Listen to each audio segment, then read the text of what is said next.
Hey everyone, so today we are going to be doing sway bar end links on one of my customers' Ford F-150s. Here's a vehicle right here up on the lift, and it's a 4x4 with a 5.4 liter. Actually, no, I'm sorry, it's a 4.6 liter in this one. And let me show you what we got here. Zoom in a little bit. He was complaining about a rattle in the front, and you can see the sway bar end link is just falling apart.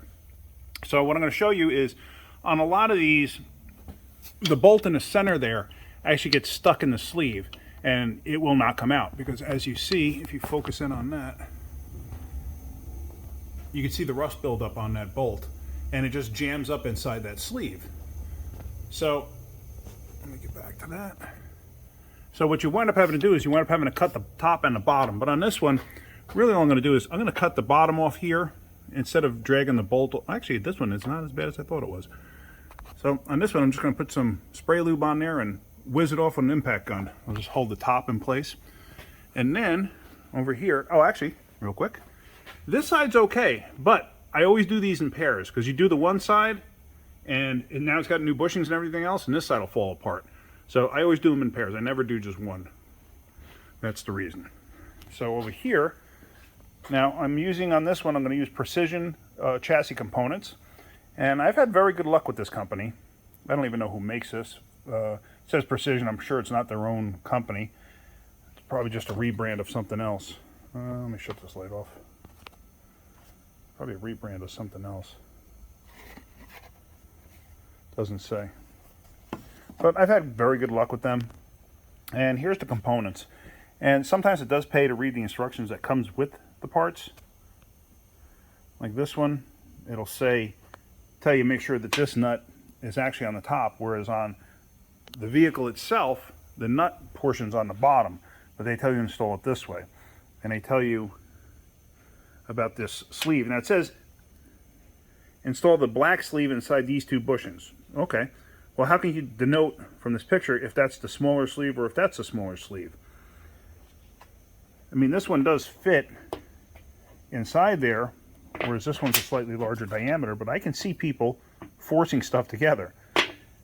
So in case you're wondering, obviously that's a much bigger sleeve, and you come over here and you can see the sleeve piece in the middle is a much bigger piece. So that's how you obviously tell.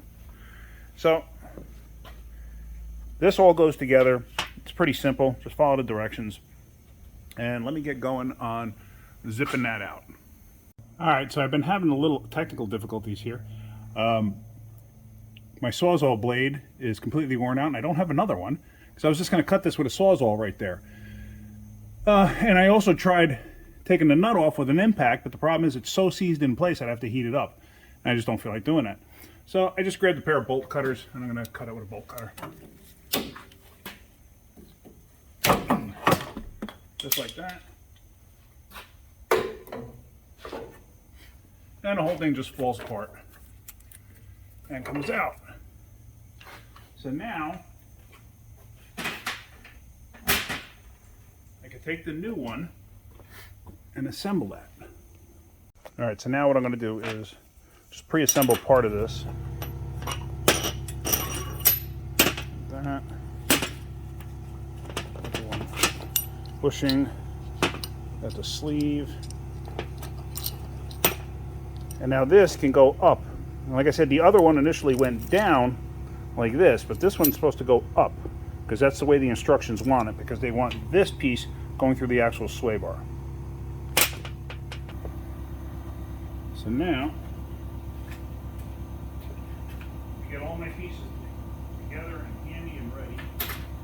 And sometimes this can actually be a real pain in the neck, trying to juggle all of this in place. And sometimes you want to grab yourself a pair of vice grips, needle nose vice grips, because sometimes when you're trying to hold this thing in place, you can't. And sometimes you just use a pair of needle nose vice grips just to hold it temporarily while you're assembling this thing in the vehicle. All right, so we got that in place, that other rubber bushing, that the steel washer, the other sleeve goes in like that. You got to get it up enough, get the washer in place.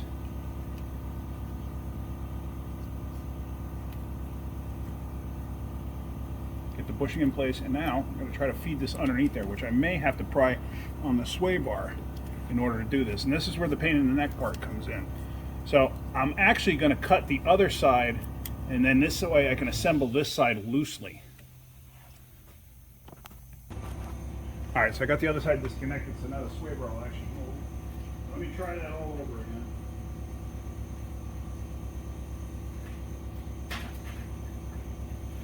All right. So put this back up in there, like so. Bushing, washer, sleeve,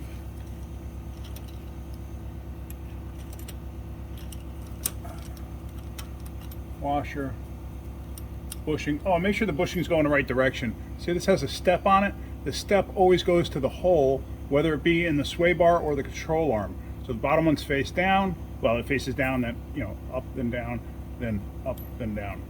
So this one's going to face up. What the hell? Why are you fighting me?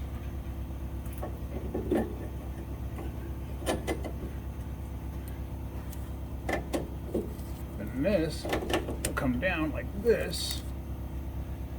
And I could put, like I said, step faces down, over top.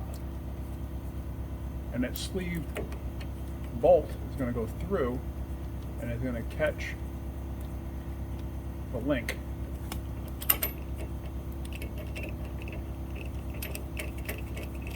Alright, so now I just made sure everything's caught.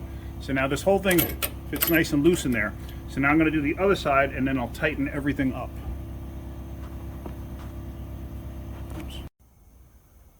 Alright, so what I'm going to show you here is I have both sway bar end links in place. I'm showing you the driver's side first. Now the top here, this is like an oddball size. This is the unknown size. And I don't have a wrench or a socket or anything that fits this, even though it looks like a 12 point, but I don't even know what it is. It does have squares on it. You can get like an adjustable wrench on it. But what I'm going to do is I'm just going to try zipping it from the bottom with my little 3/8 electric gun. Yep, there we go. And actually the rubber, the friction of the rubber in between that is actually holding it, so that's good enough for me. Now, you don't want to over tighten these things. And the way I usually judge this is, all right, I'm good with that. That's about a 1/2 inch. And if you look, hold on. Let me unhook here. If you look, you can see the little bit of squish in those bushings. Some people go a little nuttier and go full bore on those things, but I think that's good enough right there. I'm happy with that. Because if I bottom that nut out on the top there, if I bottom that thing out, that thing's going to be sticking through probably about 2 inches or so. And to me, that's way, way, way too much. So I'm good with that. I'm just going to tighten up the other side and we're going to be done with this. So if you're enjoying my videos, oops, hold on. Hit the like button. If you could, please subscribe. It will help me make more videos, help me make better content too. If you want to join our group called Backyard Mechanics on Facebook, please do so. Make sure you answer all the questions and don't block your profile. So that's about it for now. Actually, the next thing I'm going to do, as you see, I let it down. Next thing I got to do on this is I'm actually going to change the driver's door mirror, outside mirror, obviously. Well, maybe I'll make another video for that. Anyway, that's it. Have a great day. Keep wrenching.